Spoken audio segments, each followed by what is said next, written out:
Standard 9th, Subject English, Episode number 3, Unit number 2, Sound of Music, Part 2, Paragraph number 5. The young boy took to music early in life. At the age of 3, when his mother took him to his maternal uncle's house in Banaras, now in Varanasi, Bismillah was fascinated watching his uncles practice the Sehnai. Soon Bismillah started accompanying his uncle Ali Baksh to the Vishnu temple of Banaras, where Baksh was employed to play the Sehnai. 3 साल की आयु में ही उनकी माता उनके मामा के घर पर ले जाती है। वहां पर वो उनके मामा को, अली बख्श को अच्छी तरह से रियाज करते हुए देखते हैं और वो फिर 5 साल की आयु से ही उनके साथ विष्णु भगवान का जो मंदिर था बनारस के अंदर, वहां पर वो सेहनाई बजाने का काम उनको था, वो ड्यूटी थी उनको, और वहां के वो कर्मचारी थे, एम्प्लॉय थे। तो वहां उनके साथ जाते थे। धीरे धीरे थोड़ी एक्सरसाइज उनको दी गई और वो पूरे सिंसियरली वहां पर उनके साथ रहता था, उनसे कुछ नई नई बातें, लेसन सीखने का प्रयास करता था। Ali Baksh would play the Sehnai and Bismillah would sit captivated for hours on end. Slowly, he started getting lessons in playing the instrument and would sit practicing throughout the day. For years to come, the temple of Balaji and Mangal Maya and the banks of Ganga became the young apprentice's favorite haunts where he could practice in solitude. और इसके बाद इनको जो भी सिखाया जाता था वो बालाजी मंदिर और मंगला मैया का मंदिर था, गंगा मैया के किनारे के ऊपर था। वहां पर वो अकेले ही बैठे बैठे रियाज करते थे, साधना करते थे। The flowing waters of the Ganga inspired him to improvise and invent ragas that were earlier considered to be beyond the range of the Sehnai. और धीरे धीरे वो सेहनाई की जो बात थी वो आगे बढ़ती गई और थोड़े थोड़े राग वगैरह वो सीखने लगे। और ये वही एक जगह थी कि जहां से सेहनाई के अंदर बहुत से नए राग जो आए वो बिस्मिल्लाह खान का इन्वेंशन था। Paragraph number 6। At the age of 14, Bismillah accompanied his uncle to the Allahabad Music Conference. At the end of his recital, Ustad Fayyaz Khan patted the young boy's back and said, "Work hard and you shall make it." तो जब वो उस्ताद फैयाज खान उनकी पीठ थपथपाते, उनको अभिनंदन देते और शुभकामना देते हैं कि यदि तुम बहुत अच्छी तरह से रियाज करोगे तो जरूर तुम एक दिन ये अचीव कर लेंगे।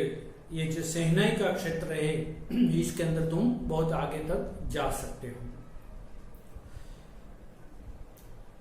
With the opening of the All India Radio in Lucknow in 1938 came Bismillah's big break. He soon became an often heard Sehnai player on radio.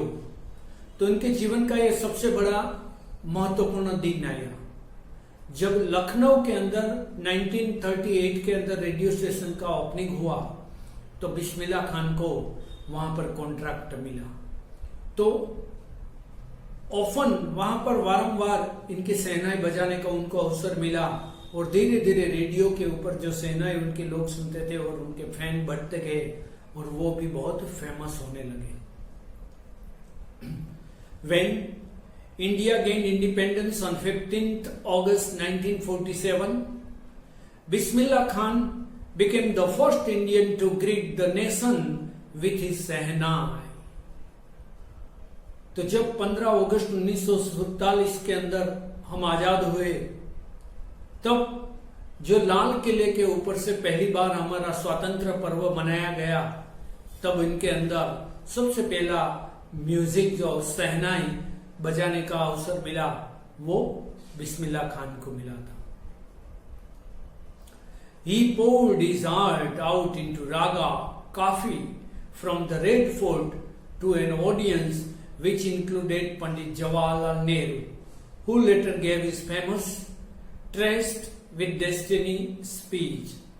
और भारत के प्रथम बड़ा प्रधान पंडित जवाहरलाल नेहरू वो भी वहां पर थे उनको सुनने के लिए, और बाकी भी बहुत से गेस्ट वहां आए थे, उन्होंने भी इनको सुना। Bismillah Khan has given many memorable performances both in India and abroad। पूरे विश्व के अंदर और भारत के अंदर बहुत से अच्छे अच्छे परफॉर्मेंसेस उन्होंने दिए। His first trip abroad was to Afghanistan, where King Zahir Shah was taken into by the maestro that he gifted him priceless Persian carpets and other souvenirs। तो जब अफगानिस्तान के अंदर उन्होंने अपना परफॉर्मेंस दिया, तब वहां के राजा किंग जाहिर शाह उन्होंने जो प्राइसलेस बहुत ही कीमती जो कारपेट्स थे वहां के और भी जो सोवेनियर्स थे उनको गिफ्ट के रूप में दिए। The king of Afghanistan was not the only one to be fascinated with Bismillah's music। Film director Vijay Bhatt was so impressed after hearing Bismillah play at a festival that he named a film after the instrument, calling Gunj Uthi Sehnai। तो सिर्फ ये अफगानिस्तान के king वो ही अकेले से impressed नहीं हुए थे, मगर आगे जाते हुए एक फंक्शन के अंदर फिल्म डायरेक्टर विजय भट्ट ने उनको सुना और उन्हीं से ही प्रेरणा लेकर उन्होंने इस इंस्ट्रूमेंट के आधार के ऊपर एक फिल्म बनाई जिनका नाम रखा Goonj Uthi Shehnai. The film was a hit and one of Bismillah Khan's compositions, दिल का खिलौना हाय टूट गया, turned out to be a nationwide chart booster। तो वो फिल्म तो फेमस, मगर इनके अंदर जो सॉन्ग था दिल का खिलौना हाय टूट गया, जिसके अंदर बिस्मिल्लाह खान का कंपोजिशन था, वो बहुत ही पॉपुलर हुआ पूरे देश के अंदर। Despite this huge success in the celluloid world, Bismillah Khan's ventures in film music were limited to two। तो आगे जाकर विजय भट्ट गुंज उठी सेनाई एंड विक्रम श्रीनिवास कन्नड़ा वेंचर्स सांधी अपना, ये दो फिल्म जिसके अंदर इनका रेफरेंस मिलता है, जिनके अंदर उनको अवसर मिला। मगर बिस्मिल्लाह खान बहुत सरल व्यक्ति थे, सीधा साधा इंसान था, म्यूजिक को अपनी साधना समझता था, अपना धर्म समझता था, और इसीलिए उन्होंने अपने ही शब्दों में कहा कि I just can't come to terms with the artificiality and glamour of the film world, he says with emphasis। बहुत बाहर देकर उन्होंने कहा कि जो आर्टिफिशियलिटीज है, ये जो दम्भ है, यहाँ का जो प्राकृतिक सभी दिखाई दे रहा है, जो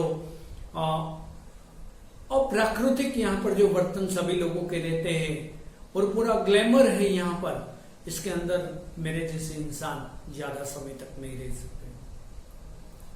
awards and recognition came thick and fast। Bismillah Khan became the first Indian to be invited to perform at the prestigious Lincoln Center Hall in the United States of America.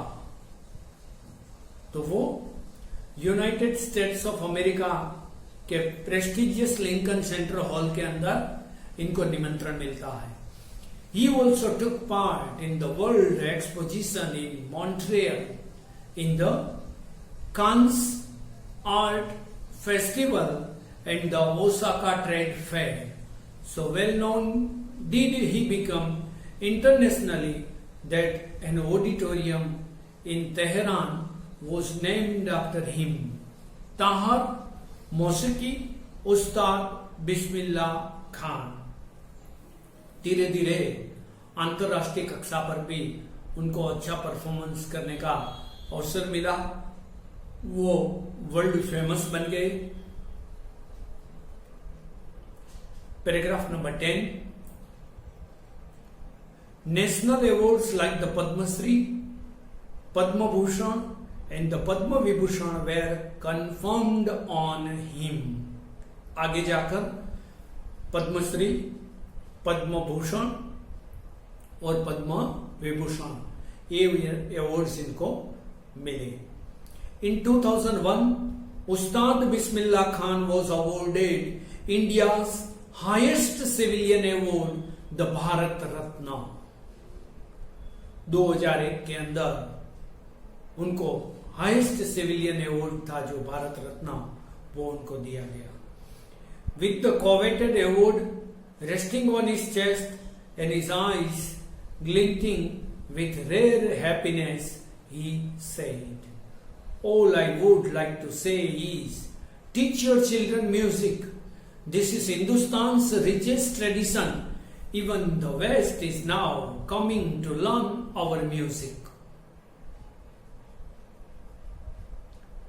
तो उन्होंने आगे जाकर बताया कि भारत रत्न मिलने के बाद जब उनको अपना जो व्यूज शेयर करने का अवसर मिला, तब कहा कि all I would like to say is teach your children music. सभी को मैं ये विनती करता हूं कि अपने बच्चों को म्यूजिक सिखाओ. ये हिंदुस्तान की सबसे बड़ी समृद्ध ये ट्रेडिशन है, परंपरा है. और जो पाश्चात्य जगत के लोग हैं वो भी यहाँ आकर हिंदुस्तानी म्यूजिक सीखते हैं. तो हमारा तो ये कर्तव्य बनता है कि हमें अपने बच्चों को ये सिखाना चाहिए. In spite of having travelled all over the world, Khan Sahab, as he is fondly called, is exceedingly fond of Banaras and Dumraon, and they remain for him the most wonderful towns of the world.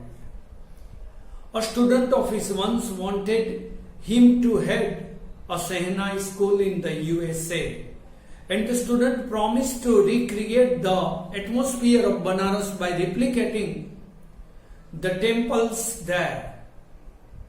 तो उनको ये बनारस, ये गंगा मैया का किनारा, वो उनको बहुत ही याद आता था, वो उनके दिल के अंदर बसा था. एक स्टूडेंट उन्होंने कहा कि आप ये म्यूजिक की स्कूल यूएसए के अंदर स्टार्ट कीजिए. तब उन्होंने कहा कि पूरा हम यूएसए के अंदर ये बनारस जैसा ये माहौल बना देंगे, वहां का जैसा टाउन है वो सब कुछ बनाने का प्रयास करेंगे, और साथ में जो ये विष्णु भगवान का मंदिर है आपको अति प्रिय है, वो भी वहां पर बनाएंगे. तो आप वहां ये स्कूल शुरू कीजिए.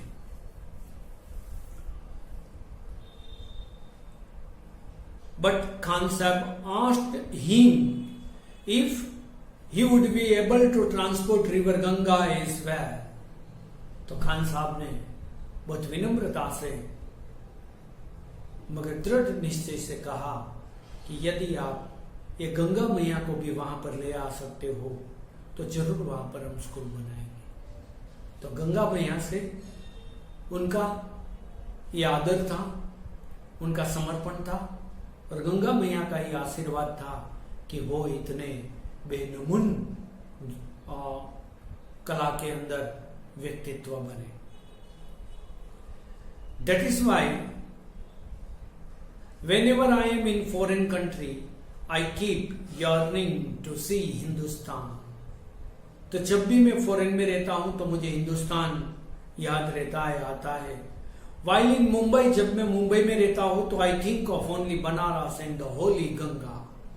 और मुंबई में रहता हूं तो मुझे बनारस और गंगा मैया मुझे याद आती है। And while in Banaras I miss the unique मठ ऑफ डुमरौन।